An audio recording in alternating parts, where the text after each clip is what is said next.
Hi guys, it's Sophie, and I wanted to talk to you today about something I'm pretty passionate about, and that is bookshops. And it probably doesn't come as a big surprise considering how much I love reading and how much of my time I spend with and around books.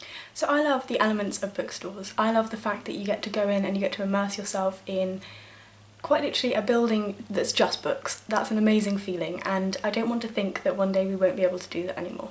And don't get me wrong, I like Amazon. I can see the benefits of saying any book I want in my house in 2 days. I put my hands up. I can also see e-readers, you know, even more instant. I want that book, download it here. But sometimes I think we let convenience play too large a part in our lives, and there's something that's so wonderful about being able to go and enjoy a bookstore. So my plan is to try and go to as many independent bookstores in my area as I possibly can, and to document what I find there, to sort of hope to perhaps encourage some of you to go out and use your own independence, because they are there and we need to use them while we still have them. So the first store I went to was one called Brendon Books, which is actually my local.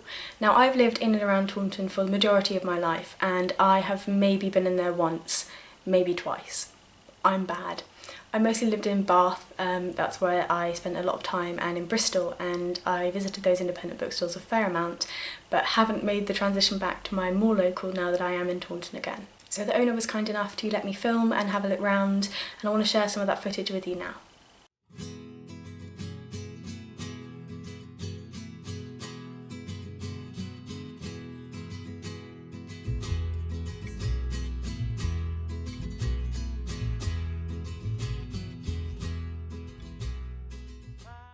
Okay, so this is the inside of the bookstore.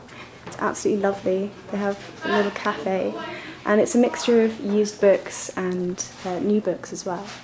So you can see that they're really just so different. You don't really know what you're going to get when you go to each shelf, which is part of that charm of an independent bookstore. Absolutely packed full. It's lovely to see, actually. I just had a lovely conversation with the owner, talking about independent bookstores in general and sort of how they're coping at the moment, and it's brilliant just to see one that's so well stocked.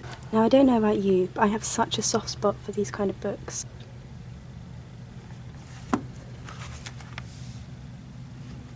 I love the fact that with used books you get the way another person has read that book. You get to experience it once for yourself and once through someone else. And stairs just wall to wall. Absolutely beautiful. Absolutely beautiful. I mean, just look at them. Just stunning editions. Here, all these history books. And again, you have the mixture of these books that are perfectly new and ones that have clearly been well loved. Okay, so what I really loved about that bookstore is the fact that you don't really know what you're going to find.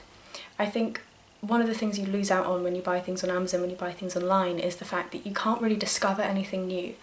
You go there looking for a product and you find that product, and there's something to be said for that, but you're never going to surprise yourself and you're never going to push yourself outside of your comfort zones purely by buying what you already know about. And this bookstore has a wonderful mixture of new books and second-hand books, so you can sort of find these old editions that you know are absolutely gorgeous that you'd never have seen before.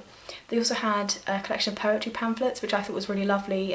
Poetry, I think, is so underrepresented just in general, and it was great to see, you know, those smaller poets that are quite literally sort of 5-10 pages, to see those there and represented as well. So I would urge you, if you haven't already, to go to your local independent, to go and see what's there in your hometown already, because I promise you, you will be surprised. And if you do live in the southwest of England, give Brendon Books a visit. I think it's totally worth it. It's an absolutely gorgeous setup, shop as you'll have seen, and it looks like you can have a nice coffee and tea there too if you like. Thank you all ever so much for watching, and I will see you soon in my next video.